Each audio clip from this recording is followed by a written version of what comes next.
Hello students, आप सभी का सॉल्व डिजिटल गुरु के प्लेटफॉर्म में आशीष अग्रवाल स्वागत करता हूं। आशा करता हूं आप लोग अच्छे होंगे और आपकी तैयारी भी बहुत अच्छी चल रही होगी। योद्धा बैच में हम लोग परसेंटेज में थे, जिसमें अब तक आपको 8 वीडियो मिल चुके हैं। 9वीं क्लास में लेकर आया हूं।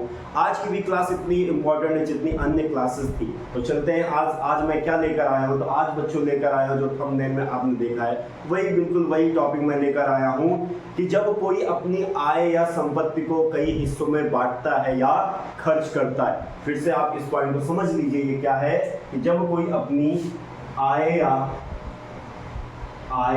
या संपत्ति को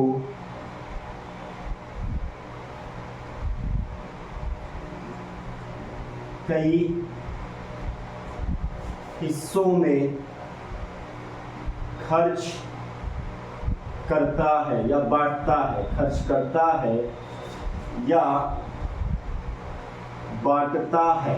देखो बच्चों, ये है आज का है टॉपिक और बहुत ही अच्छा टॉपिक है।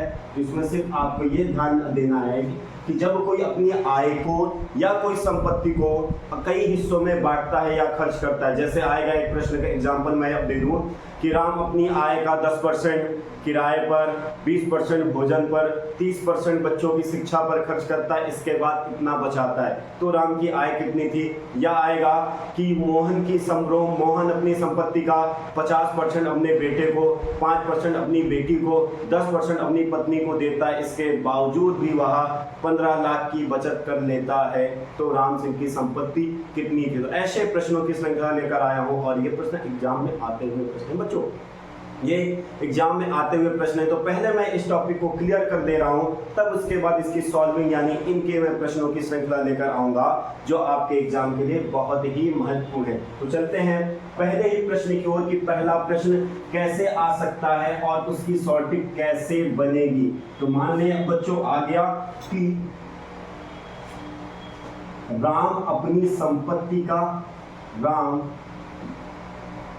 अपनी आय का या संपत्ति का, दोनों ये आप अंडरस्टूड होकर चलेंगे कि राम अपनी आय का X% भोजन पर, Y% किराए पर तथा Z% शिक्षा पर खर्च करता है। शिक्षा पर खर्च करता है। इसके अलावा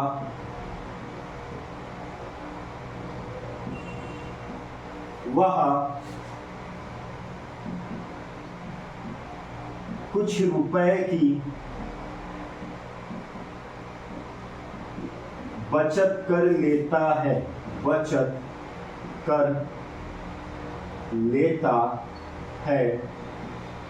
तो राम की आय बताइए। देखो बच्चों, राम की आय आपको बताइए। ये एक प्रश्न है, इस टाइप के प्रश्न आएंगे तो ये कॉन्सेप्ट के प्रश्न होंगे। कहेगा राम अपनी आय का X% भोजन पर, Y% किराए पर तथा Z% शिक्षा पर खर्च कर रहा है। यानी राम अपनी आय का 3 हिस्सा कहीं खर्च कर रहा है, लेकिन यहाँ पर 3 बार खर्च कर रहा है। हो सकता है 4 बार हो सकता है 5 बार हो। तो ये इतना आप अंडरस्टूड होकर रहेंगे। तो यहाँ जो इस टॉपिक का हमारा सॉर्टिंग बनता है, वह आय बराबर बनता है बचत गुणे 100 बटे 100 minus X plus Y plus Z plus dot dot dot dot dot. अर्थात बच्चों यहाँ पर हमें काम क्या करना है, ये 3 बार यानी X% भोजन पर, Y% किराए पर तथा Z% शिक्षा पर खर्च किया है। अगर कहीं और खर्च करता तो उसके आगे हम ये भी आराम से जोड़ सकते थे। तो आशा करता हूँ ये चीज आपको समझ में आएगी। जब ये प्रश्न आएगा तभी और अच्छे समझ में आएगी। तो मैं चाहता हूँ कि आप अपनी नोट्स में ये जरूर नोट कर लें कि जब ऐसे सवाल आएंगे, कैसे कहेगा राम अपनी आय का X% भोजन पर, Y% किराए पर, Z% शिक्षा पर खर्च करता है। इसके अलावा वह कुछ रुपए की बचत कर लेता है, वहां पर रुपया कुछ ना कुछ दे देगा। तो पूछेगा कि राम की आय या संपत्ति कितनी थी। आय को हटाकर आप संपत्ति भी कर सकते हो। तो ये सवाल ऐसे बन सकता है कि राम अपनी संपत्ति का X% बच्चे को, Y% पत्नी को, Z% बेटी को देता है, इसके बावजूद वो 5 लाख की बचत कर लेता है। तो राम की संपत्ति कितनी थी। तो ये आय और संपत्ति का सवाल सेम होता है। ये आप शॉर्ट ट्रिक नोट कर लीजिए, ये आपके लिए बहुत इंपॉर्टेंट शॉर्ट ट्रिक होने वाली है।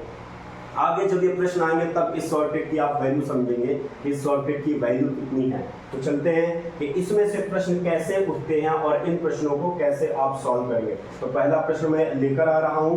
पहला प्रश्न आपका इसी पर आधारित हो जाएगा, सिर्फ आपको चेंज क्या करना होगा, थोड़ी थोड़ी चीजें चेंज कर लीजिए। देखिए ये सवाल कितने अच्छे से बन जाएगा और इसी सवाल को बन जाएगा। कह देगा कि राम अपनी आय का 10% भोजन पर, 20% किराए पर तथा 30% शिक्षा पर खर्चा करता है। इसके बावजूद वह 2400 रुपए की बचत कर लेता है। तो राम की आय बताइए। देखिए उसी पर आधारित ये प्रश्न आ गया। क्या कह रहा है कि राम अपनी आय का 10% भोजन पर, 20% किराए पर, 30% शिक्षा पर खर्च करता है। इसके अलावा वह 2400 रुपए की बचत कर लेता है। तो राम की आय बताइए। तो देखिए अभी मैं आपको शॉर्ट ट्रिक क्या दिया हूं कि आय बराबर बचत गुणे 100 बटे 100 minus x plus y plus z plus dot dot dot. इस डॉट डॉट का अर्थ है कि कहीं और भी वो खर्च करेगा तो इसी में जोड़ दिया जाएगा। तो देखिए सवाल को अगर सॉल्व करते हैं तो उसकी बचत कितने की है, 2400 की है। 100 उसी तरह देखिए 100 में से इनको माइनस करेंगे तो 10 प्लस 20 प्लस 30, जब इनको जोड़ेंगे ना बच्चों आएगा कितना, तो हो जाएगा 2400 गुणे 100 बटे 20 और 30 50 और 10 60, और 60 जब 100 से जाएगा तो बच्चों कितना आ जाएगा, 40 आ जाएगा। जब इसे सॉल्व करेंगे 4 × 24 तो यह आ जाएगा 6000। अर्थात राम की जो आय थी वो कितनी थी, 6000 रुपए थी।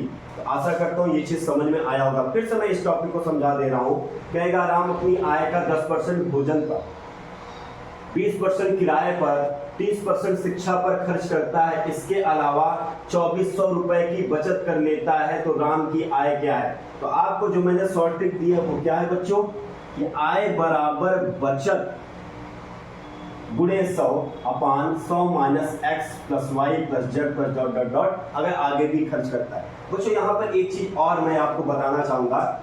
इस सवाल पे देखिए कहीं भी शेष का शब्द नहीं आया, शेष का शब्द नहीं आया। यह अहम रोल अदा करता है शेष का शब्द। देखिए कहीं पर आया है क्या, 10% भोजन पर, 20% किराए पर तथा 30% शिक्षा पर खर्च करता है। इसके अलावा वो 2400 रुपए बचाता है। ये शेष का शब्द जब इसमें आएगा तो उसके लिए दूसरी शॉर्ट ट्रिक होती है जो अभी मैं आपको दूंगा।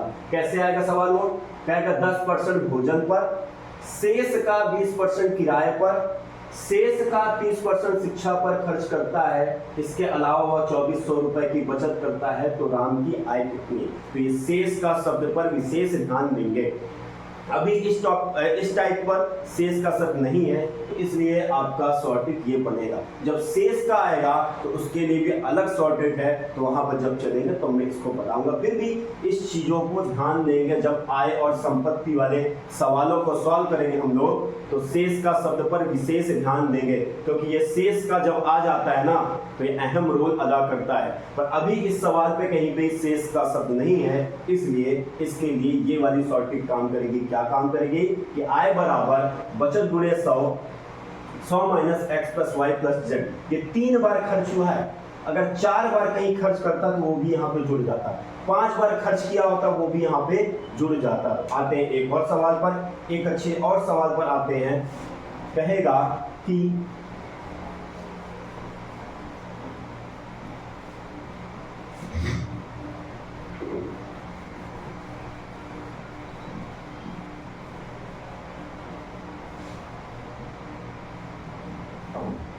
सोहन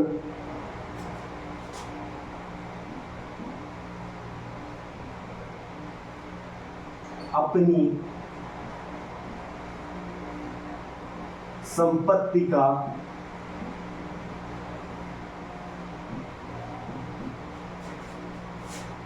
5% बेटे को, 15% बेटी को,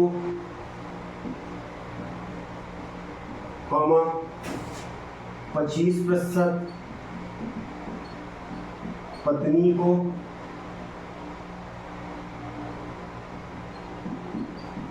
तथा 10% दामाद को देता है। इसके बावजूद भी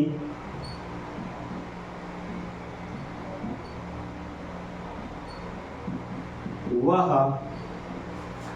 9,000 रुपए की बचत कर लेता है।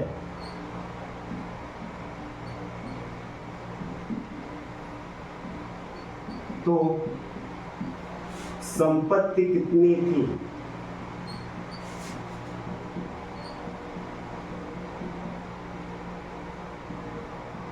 देखिए बच्चों, सोहन अपनी संपत्ति यहां पर शो किया गया एक अमाउंट से, यानी पैसा उसके पास कितना था।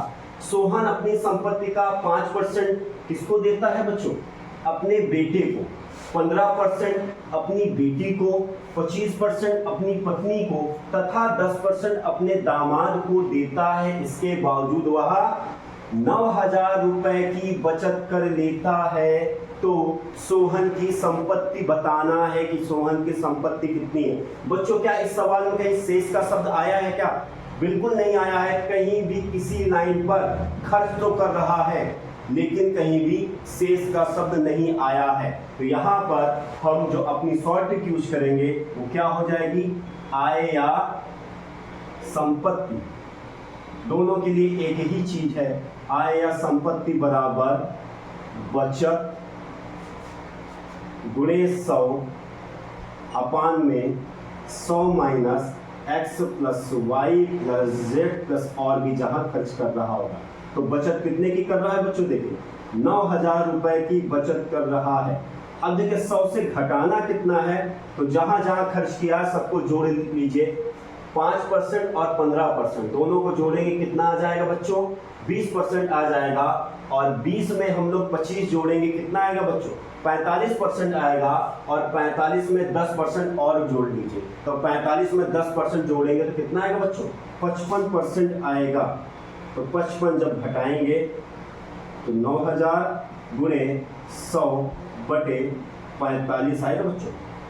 45 से काटेंगे तो 45 गुनी 90। तो देखिए बच्चों, इकाई, दहाई, सैकड़ा, हजार, 10,000, अर्थात ये हुआ कितना? 20,000। सोहन की संपत्ति कितनी थी बच्चों? 20,000 सोहन की संपत्ति थी। कितनी थी बच्चों? 20,000 संपत्ति थी। उस 20,000 का 5% हमने बेटे को दिया, 15% बेटी को दिया, 25% पत्नी को दिया और 10% दामाद को देता है। यानी सोहन की संपत्ति या आय कह सकते हैं वो कितनी थी? 20,000 थी। यहाँ पर देखिए बच्चों, कहीं पर शेष का शब्द नहीं आया है, क्योंकि अगला वाला जो टाइप है वो वही शेष का ही है। तो जब इन सवालों पे शेष का शब्द आए तब आपको कैसा करना। पर अभी जब शेष का शब्द नहीं आएगा तो ये आपकी शॉर्ट ट्रिक काम करेगी। यहाँ पे ये देखिए 4 बार खर्च किया था ना, तो हमने चारों को जोड़ा। अगर वो 5 बार खर्च करेगा तो हम लोग 5 को जोड़ेंगे। तो ये देखिए शॉर्ट ट्रिक क्या बनी थी कि आय या संपत्ति बराबर बचत गुणे 100 में से माइनस करके जितने जहां पर खर्च किया था उनका परसेंटेज को जोड़ते हैं और 100 से घटाते हैं। अब यहाँ पर बच्चों एक चीज और हो सकता है पूछ सकता है कि दामाद को कितना दिया, तो दामाद को कितना दिया 10%, और किसका देगा, अपनी आय का। तो आय कितनी है 20,000, 20,000 का आप 10% याद कर लीजिए, दामाद का आ जाए। या पूछ ले कि बेटी को कितना दिया है, तो बेटी को 15% दिया है, तो इसी आय का 15% याद कर लीजिएगा, तो बेटी को दी हुई रकम भी आ जाएगी। तो आशा करता हूं ये आपको समझ में आया होगा कि जब शेष का शब्द नहीं आता है। अगला टाइप, जब शेष का शब्द आए तब आय और संपत्ति का सॉर्टेड या फार्मूला कैसा बनता है।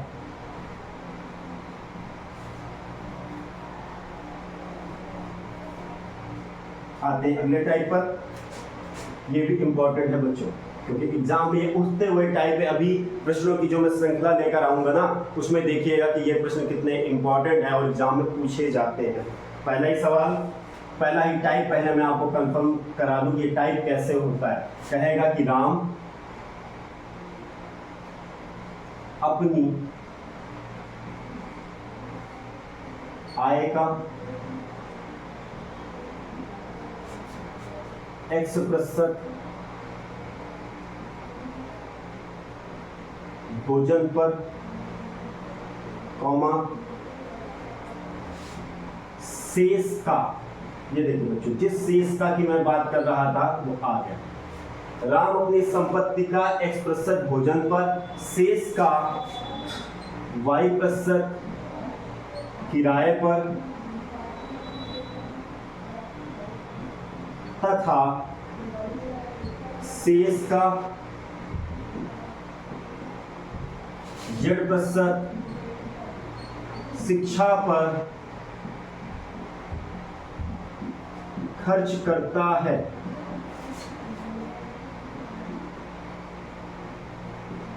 इसके बाद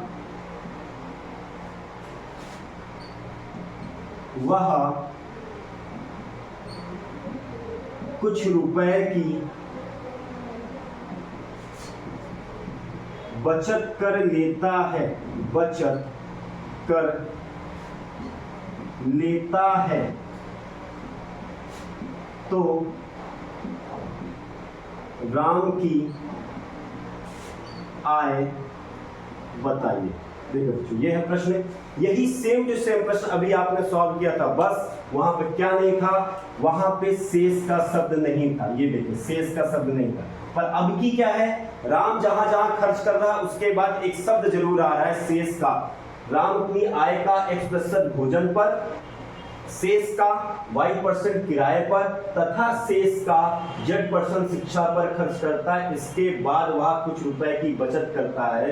तो राम की आय क्या है। जब ऐसे फॉर्मेट के सवाल आएंगे, जब इस टाइप के सवाल आएंगे, या जब इस तरह के सवाल आएंगे, तब आपकी सॉर्टिंग में थोड़ी सी चेंजिंग हो जाएगी बच्चों। वो क्या होगी, तब ये आपकी सॉर्टिंग हो जाएगी आय बराबर बचत गुणे 100 बटे 100 माइनस x। और जैसे ही शेष का बोलेगा तो एक अगला हम लोग खंड लेकर आएंगे y।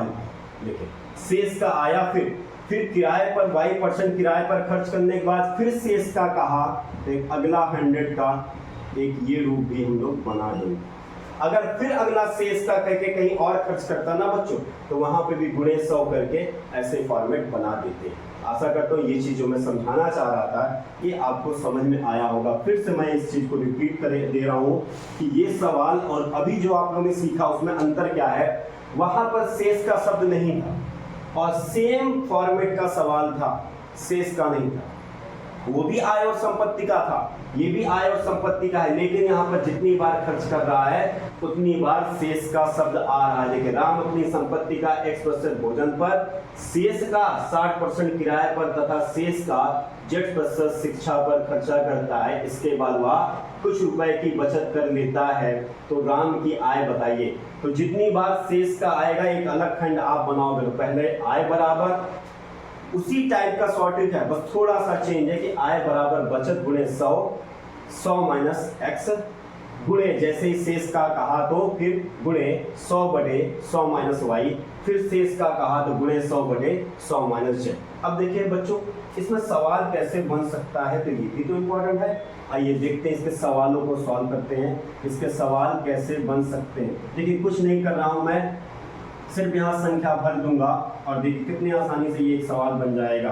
कह रहा है कि राम अपनी आय का 10% भोजन पर खर्च करता है, शेष का 20% किराए पर खर्चा करता है और शेष का 20% शिक्षा पर खर्च करता है। इसके बावजूद वह 576 रुपए बचा लेता है। कितना बच्चों?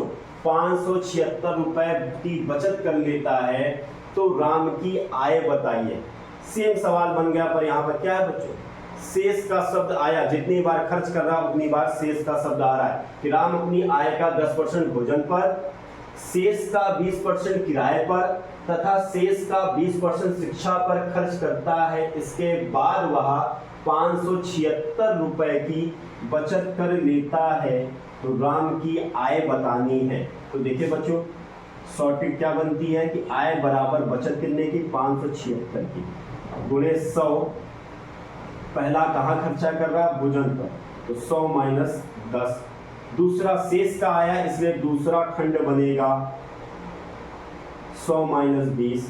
फिर शेष का आया, फिर तीसरा खंड बनेगा 100 माइनस 20। अगर इनको हम लोग हल करेंगे तो 576 गुणे 100/90 गुणे 100/80 गुणे 100/80। अब बच्चों इसी को ही सॉल्व करना है। पहले जीरो को काट लेते, 1 0 से 1 0, 1 0 से 1 0, 1 0 से 1 0, ये कैंसिल हुआ। अगर मैं काटना चाहूँ, क्या ये 9 से कट रहा है?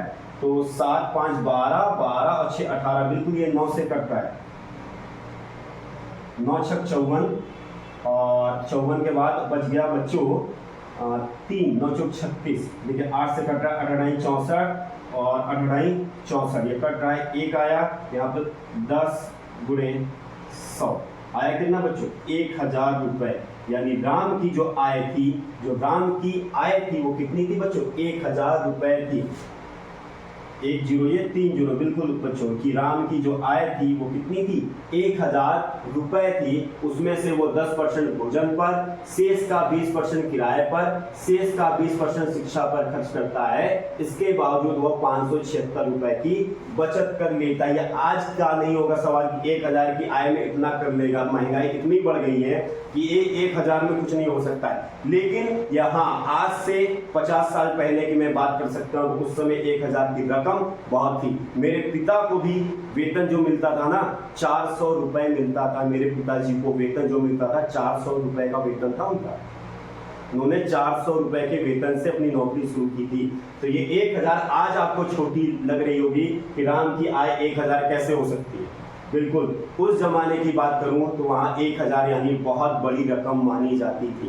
तो आशा करता हूं कि ये शेष का शब्द वाले सवाल भी आपको समझ में आए होंगे। एक सवाल और लेकर आता हूं इसको, जिससे आपको ये और अच्छे से कॉन्सेप्ट समझ में आएगा। एक सवाल और सॉल्व करते हैं इसी का कि कैसे शेष का वाले शब्द आए, तो इन सवालों को कैसे सॉल्व करना। बच्चों ये सवाल बड़े होते हैं, इसलिए जब तक इनकी शॉर्ट ट्रिक आप नहीं जानेंगे ना, तो यह आपके लिए बहुत मुश्किल पैदा कर देंगे। तो इसलिए कहूँगा कि बहुत आराम से मेरे वीडियो को देखा करिए, क्योंकि मुझे आपको खुश करने से ज़्यादा ये इम्पोर्टेंट है कि मैं ऐसी चीज़ आपको बताऊं जो आपके एग्जाम में आए, जो आपके एग्जाम के लिए महत्वपूर्ण है। इसलिए मैं बहुत आराम से चलता हूँ और चैप्टर के हर एक टाइप को मैं जरूर लेकर आता हूँ कि कोई भी टाइप मुझसे छूटे ना।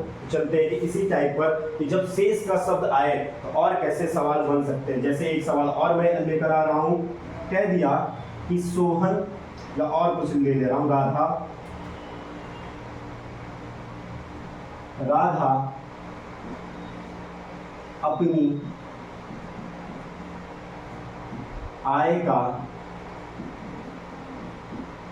राधा अपनी आय का 20% भोजन पर,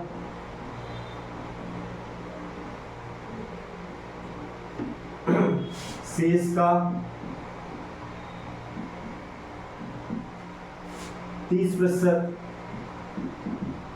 शॉपिंग पर लड़की है तो शॉपिंग ज़्यादा करेगी, शॉपिंग पर, तथा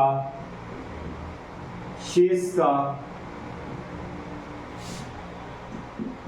10% गाड़ी की EMI पर खर्च करती है। इसके बावजूद भी वह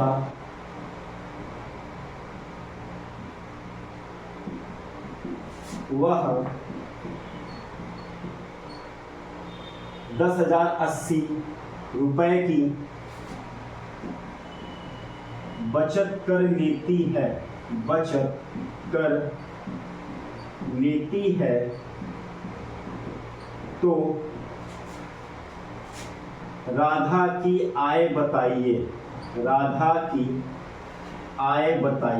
देखिए बच्चों, सवाल क्या है, कह रहा राधा अपनी आय का 20% भोजन पर, कहां बच्चों, 20% भोजन पर, फौरन देखिए शब्द क्या आया, शेष का 30% शॉपिंग पर, तथा शेष का 10% गाड़ी की EMI पर खर्च करता है, करती है। इसके बावजूद भी वह ₹10,080 की बचत कर लेती है तो राधा की आय बतानी है। देखिए बच्चों, यहाँ शेष का शब्द आया, जब शेष का शब्द बार बार आ रहा है, यानी जहां जहां वो खर्च कर रही, हर स्टेप के आगे शेष का वर्ड आ रहा है, तो शॉर्टेज क्या बनेगी बच्चों की, आय बराबर बचत गुणे 100, जितनी बार खर्च कर रही है सब में आ जाएगी। पहले कितना, 20% भोजन पर, फिर जैसे ही शेष का शब्द आया एक नया खंड बनेगा 100 - 30, फिर कहाँ खर्चा किया, फिर शेष का शब्द आया तो एक तीसरा खंड बनाया, और फिर 100 - 10। अब देखिए बचत कितने की थी, बचत उसकी ₹10,080 की थी बच्चों, ₹10,080 की थी, तो 100/80, 100/70, और फिर बच्चों 100/90। अब इसे हल करना चाहूंगा तो 1 2 3 0 ये कट गया, नीचे के तो 3 0 ऊपर के भी काट दीजिए, 9 से कट जाए, क्योंकि अंकों का योग अगर 9 से कटता है तो पूरी संख्या 9 से कट जाएगी। ये 8 और 1 9 जुड़ रहा है, 9 से कट जाएगा, तो 9 से एक बार में कट गया, फिर हो गया 10, 9 से फिर एक बार में कट गया, फिर एक शेष आया, तो आया कितना 18, 9 × 18, 112 आया। अब इसको बच्चों अगर मैं 7 से काटूं तो कट जाएगा, कैसे, 7 करना 7, 4 आया 7 × 42, 8 से काटूंगा तो 8 दूनी 16। देखिए बच्चों 2 आया 2, और इसके 2 0 और इसके 2 0, तो इकाई, दहाई, सैकड़ा, हजार, 10,000, अर्थात राधा की आय कितनी है बच्चों, राधा की आय 20,000 है। राधा अपनी आय का जो 20% भोजन पर, शेष का 30% शॉपिंग पर, तथा शेष का 10% जो गाड़ी पर खर्च कर रही थी, इसके बावजूद वो 10,080 बचा ले रही थी ना, तो उस राधा की आय कितनी थी बच्चों, 20,000 थी। अगर एग्जामिनर इससे भी और अंदर अगर सवाल पूछेगा तो यहाँ पे ये पूछ सकता था कि राधा अपनी आय का भोजन पर कितना खर्चा करती, तो 20%। तो पहले आप क्या करेंगे कि राधा की आय का 20,000 का 20% ज्ञात कर लेंगे, भोजन का आ जाएगा। यदि वो, सुनते जाइएगा, यदि वो पूछ ले कि शॉपिंग पर कितना खर्चा करती है, शॉपिंग पर कितना खर्चा करती है, तो बच्चों यहाँ पे ध्यान क्या देना है कि पहले 20,000 का 20% भोजन का पहले हम निकाल लेंगे, 20,000 का 20% भोजन पर निकाल लेंगे, अर्थात वो 4,000 आएगी रकम, 20,000 का 20% 4,000 आएगी। तो थोड़ा सा मैं यहाँ पे जोड़ दे रहा हूँ, यानी भोजन पर वो खर्चा करेगी 4,000 रुपये। इसको आप सॉल्व कर सकते हैं कि 20,000 का 20%, फिर क्या कर रहा है, शेष का, तो 20,000 में से 4,000 खाने का चला गया, यानी भोजन का चला गया, तो शेष कितना बचा बच्चों, शेष बचा 16,000, और वो शेष का 30% शॉपिंग पर खर्च कर रही है। कहने का तात्पर्य है ये शॉपिंग का जो 30% है ना, ये 16,000 पर गुणा होगा बच्चों, ना कि 20,000 का। क्यों, क्योंकि आगे शेष का शब्द है। अगर शेष का शब्द ना होता तो ये 30% डायरेक्ट 20,000 पर गुणा होता है। आशा करता हूँ जो मैं समझाना चाहता हूँ वो आपको समझ में आया होगा कि पहले जब शेष का शब्द आएगा तो पहले आप 20% भोजन का काट देंगे, तब उसके बाद जो बचेगी रकम, वो कितनी बची, 16,000 वो रकम बची है, उस 16,000 का आप 30% शॉपिंग का ज्ञात करेंगे। तो आशा करता हूँ जो चीज़ मैं समझाना चाह रहा हूँ कि वो आपको समझ में आ गया। अब आपके पास क्या क्या आप समझ गए कि जब कोई अपने आय या संपत्ति को खर्च करता है तो सिंपली खर्च करता है, जिसमें शेष का शब्द ना आए वो भी आप सीख गए, जब शेष का शब्द आए जिन सवालों पर वो भी आप सीख गए। अब एक इसी में अगला टाइप बनता है कि जब शेष का शब्द आए भी और शेष का शब्द ना भी आए। अब आप कंफ्यूज हो रहे होंगे कैसे। तो पहला आपने टाइप क्या सीखा कि जब कोई अपनी आय या संपत्ति को खर्च करता है और शेष का शब्द नहीं आता, वो आपने सीखा। दूसरा टाइप आपने क्या सीखा कि जब कोई अपनी संपत्ति या आय को खर्च करता है पर हर बार क्या आता है, शेष का शब्द आता है, वो भी आपने सीखा। अब क्या होगा बच्चों, शेष का शब्द भी आएगा और शेष का शब्द नहीं भी आएगा। तो ऐसी कंडीशन पे आपके लिए कैसा सॉर्टिंग होगा, क्या होगा, आइए जानते हैं कि उन सवालों को कैसे सॉल्व करना है।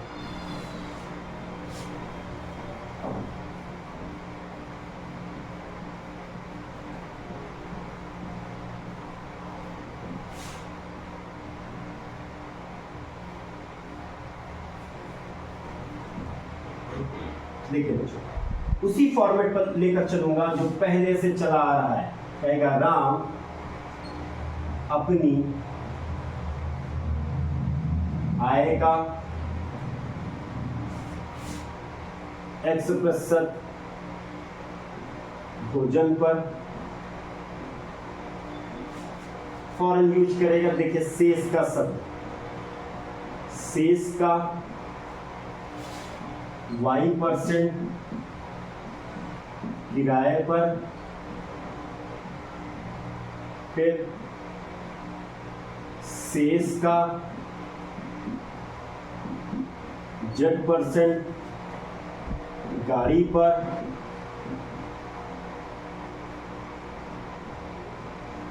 A% EMI पर, तथा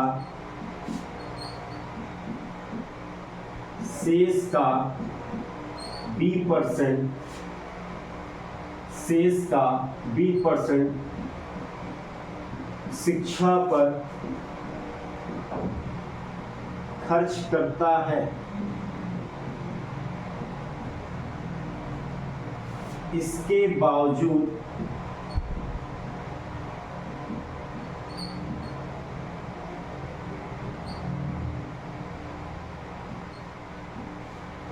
वह, इसके बाद भी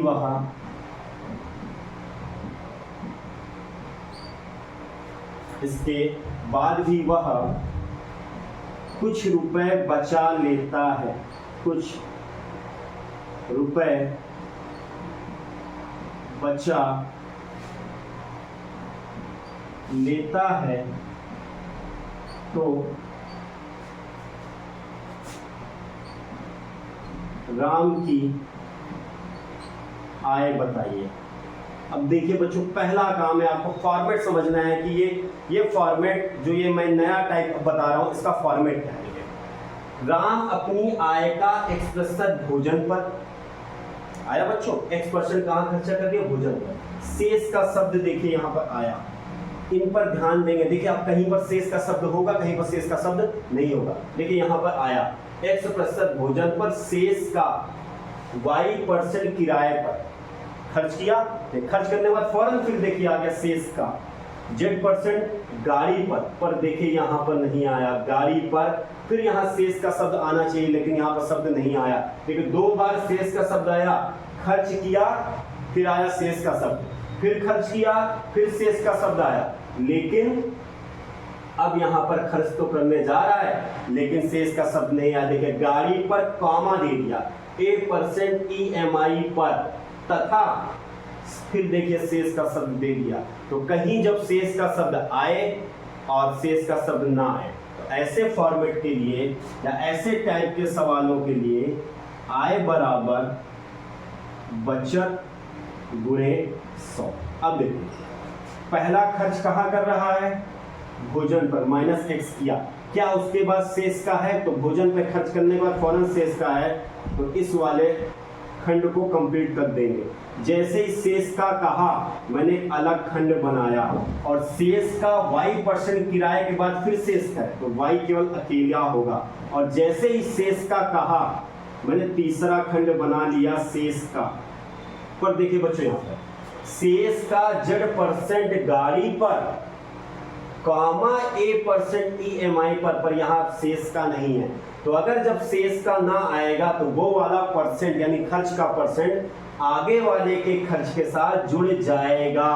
फिर से सुन लीजिए, जहां पर शेष का शब्द नहीं आएगा तो वो वाला परसेंट, खर्च का परसेंट अपने आगे वाले खर्च के परसेंटेज में जुड़ जाएगा। तो यहाँ पे ये देखिए, तो यहाँ पर क्या हो जाएगा बच्चों, यहाँ पर हो जाएगा z+a, क्योंकि a के आगे शेष का शब्द नहीं था इसलिए वो आगे वाले परसेंटेज के साथ जुड़ जाएगा। अब देखिए फिर उसके बाद जैसे ही शेष का शब्द आया मैंने ये देखिए अलग एक खंड बना दिया 100 माइनस का p। तो ये आपको सवाल में देख कर समझ में आएगा कि कहां पर शेष का शब्द आया या शेष का शब्द नहीं आया। जैसे ही शेष का शब्द आएगा तो एक अलग खंड आपका 100/100 माइनस करके आप बना लेंगे। लेकिन अगर शेष का शब्द नहीं आता है तो ये वाला ए वाला परसेंट वो आगे वाले प्रतिशत के साथ जुड़ेगा। इस बात को ध्यान दीजिए, जब शेष का शब्द नहीं होगा तो जो खर्च का परसेंटेज है वो आगे वाले परसेंटेज के साथ जुड़ेगा। बहुत आराम से इन सवालों को सॉल्व करिएगा बच्चों, मैं बहुत अच्छी चीज आपको दे रहा हूँ। कोई भी टीचर इतने बेसिक से आपको समझाएगा नहीं। ऐसे सवाल एग्जाम में उठते हैं, हो सकता है कांस्टेबल के एग्जाम में ना उठे, आप अन्य कोई एग्जाम देने जा रहे हो सकता है उसमें भी उठे, तो इस बात को ध्यान दीजिएगा। तो आशा करता हूँ जो मैं समझाना चाह रहा था वो आपको समझ में आया होगा। तो चलते हैं इसी के एक सवाल में कि इस सवाल को कैसे हम लोग सॉल्व करते हैं। तो चलते हैं सवाल की ओर।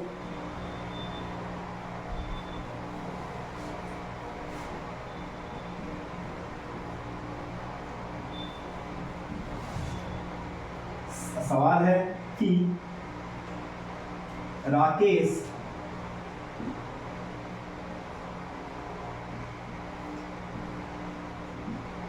अपनी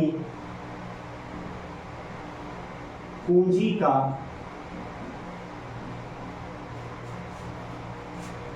20% मकान पर,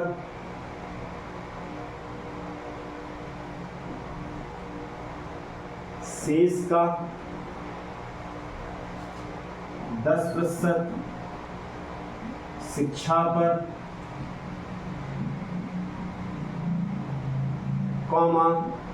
10% भोजन पर तथा शेष का 20% किस्त में जमा करता है,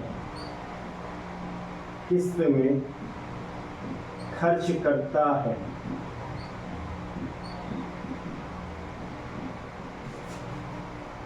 इसके बाद भी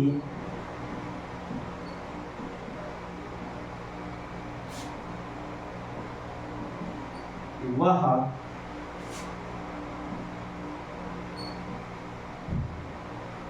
1024 रुपए की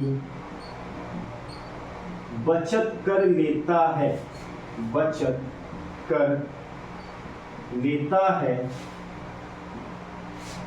तो उसकी कुल पूंजी बताइए, कुल पूंजी बताइए।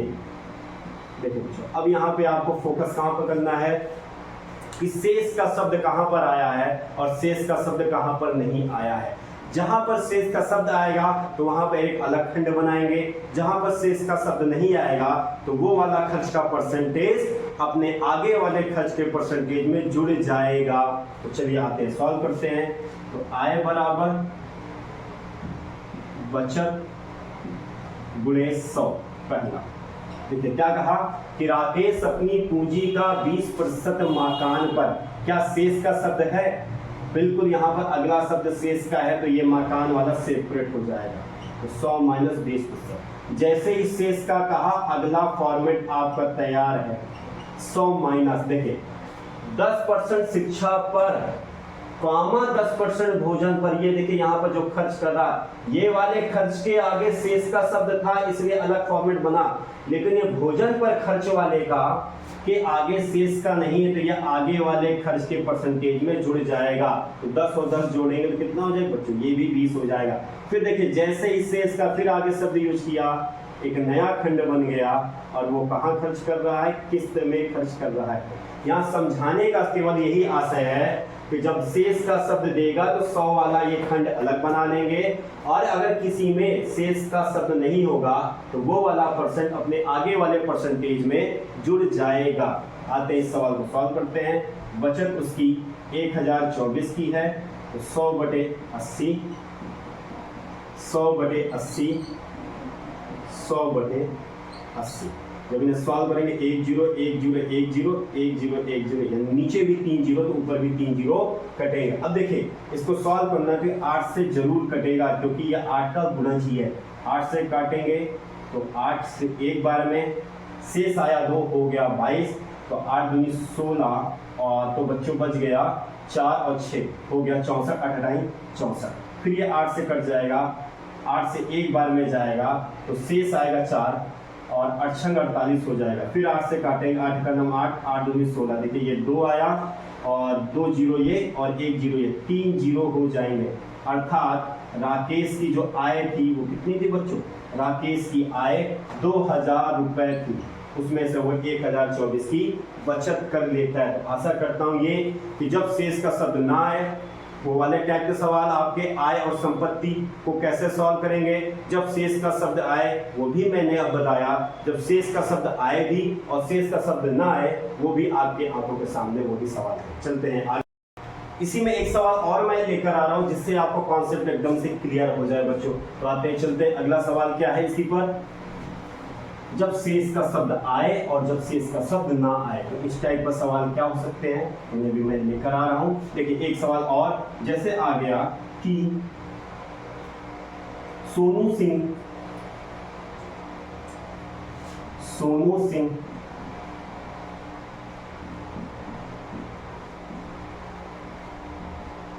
अपनी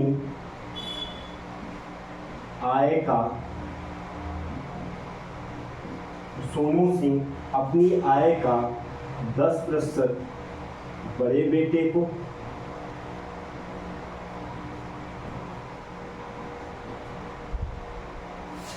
शेष का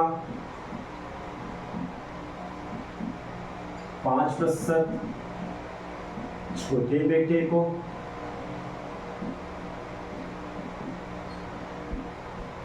कॉमा 15% बेटी को,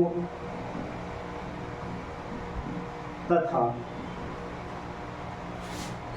शेष का 10% पत्नी को, कॉमा 10% अपनी मां को देते हैं। इसके बाद भी वह 17,280 रुपए की बचत कर लेते हैं।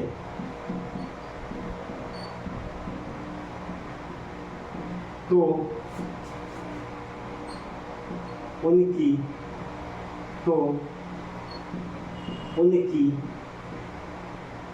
आय बताइए। तो उनकी आय बताइए।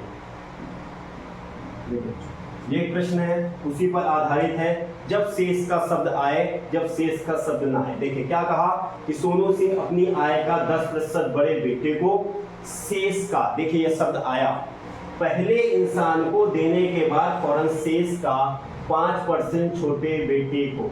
अब देखिए फिर यहाँ पर इनके देने के बाद यहाँ कॉमा आ गया, यहाँ पर शेष का शब्द नहीं है, सिर्फ क्या कहा, बेटे को कॉमा 15% बेटी को तथा फिर देखिए शेष का शब्द आ गया, शेष का 10% पत्नी को, फिर देखिए कॉमा 10% अपनी माँ को देते हैं, इसके बाद भी वह 17,280 रुपए की बचत कर लेते हैं। तो अब आपके लिए यहाँ पर नॉर्मल सा हो गया कि जब शेष का शब्द देगा तो 100 वाला खंड बनाएंगे, जब शेष का शब्द नहीं देगा तो वो वाला परसेंटेज जिसके आगे शेष का शब्द नहीं होगा वो अपने आगे के परसेंटेज में जुड़ जाएगा। सीधी सी लाइन यही है। तो आइए सॉल्व करते हैं। आय बराबर क्या होगा बच्चों, यहाँ पर आय बराबर बचत गुणे 100 बटे पहला कहाँ खर्चा कर रहा है, पहले 10% बड़े बेटे को दे रहा, क्या उसके बाद फौरन शेष का शब्द है, तो हाँ, तो ये वाला खंड एकदम से अलग बन जाएगा 10% का। जैसे ही शेष का कहा अगला खंड तैयार हो गया 100 माइनस, अब देखिए 5% छोटे बेटे को और 15% बेटी को, देखिए ये 15% के आगे शेष का नहीं है तो ये 15% कहाँ जुड़ जाएगा, इस 5% के साथ जुड़ जाएगा, तो डायरेक्ट यहाँ कर सकते हैं 20%। फिर देखिए बच्चों क्या, फौरन ही शेष का कहा, एक अगला खंड मैंने तैयार कर लिया। देखिए इसमें भी क्या है, शेष का 10% पत्नी को कॉमा 10%, अर्थात यहाँ पर शेष का शब्द नहीं आया, अर्थात ये 10% जुड़ जाएगा पत्नी वाले के साथ, तो 10 और 10 कितना हो जाएगा, 20%, ये भी हो जाएगा बच्चों। तो अब देखिए अगली लाइन में क्या है कि बचत कितने की कर रहे हैं, 17,280 रुपए की बचत कर रहे हैं। तो 100 बटे 100 में से 10 जाएगा 9, 90, और 100 में से 20 जाएगा बच्चों 80, और 100 में से फिर 20 जाएगा तो 80। अब इसे सॉल्व करते हैं तो 3 0 1 2 3, ये 3 0 तो 1 2 3 3, ये 0 हो गया। अब देखिए बच्चों 9 से है तो क्या ये ऊपर की संख्या 9 से कट जाएगी, अगर अंकों का योग 9 से कट रहा होगा तो पूरी संख्या 9 से कट जाएगी। तो 7 1 8, 8 2 10, 10 18, 18 9 से कटता है तो सीधी सी बात पूरी ये संख्या हमारी 9 से कट जाएगी। तो आइए काटते हैं कि 9 से कैसे कट जाएगी। तो 9 से काटूंगा तो बच्चों जाएगा 9 एक बार में, शेष कितना आया, शेष आएगा बच्चों 8, और ये हो जाएगा 82। तो 9 का 9 बार में जाएगा तो 81 आएगा, फिर आपका शेष 1 आया, हो जाएगा 18, 9 दूनी 18 बच्चों, ये देखिए। फिर इसे 8 से काटेंगे तो 8 दूनी 16, शेष कितना आया बच्चों, 3 आया, और हो गया 32, और 832, और फिर काटूंगा 8 से, 8 3 24, देखें 3 वाला, 3 गुणे 100 गुणे 100, तो आ गया कितना बच्चों, 3 इकाई दहाई सैकड़ा हजार 10,000। तो राम सिंह की, सोनू सिंह की संपत्ति कितनी है, सोनू सिंह की जो आय है, जो उसकी संपत्ति है या आय कह सकते हैं, वो कितनी है बच्चों, 30,000 की आय है उसकी, जिसमें से वो ये इतना खर्च कर रहा था। तो आशा कर रहा हूं कि आज का बिना शेष वाला, जब शेष का शब्द आए वो वाला, और जब शेष का शब्द आए भी और शेष का शब्द ना आए, ये टाइप भी आपको समझ में आया होगा। आज का ये वीडियो लंबा हो रहा है इसलिए मैं अभी इसे यहीं पर खत्म कर रहा हूँ। कल के वीडियो में इससे संबंधित आपको प्रश्न मिलेंगे। तब तक के लिए जय हिंद, जय भारत।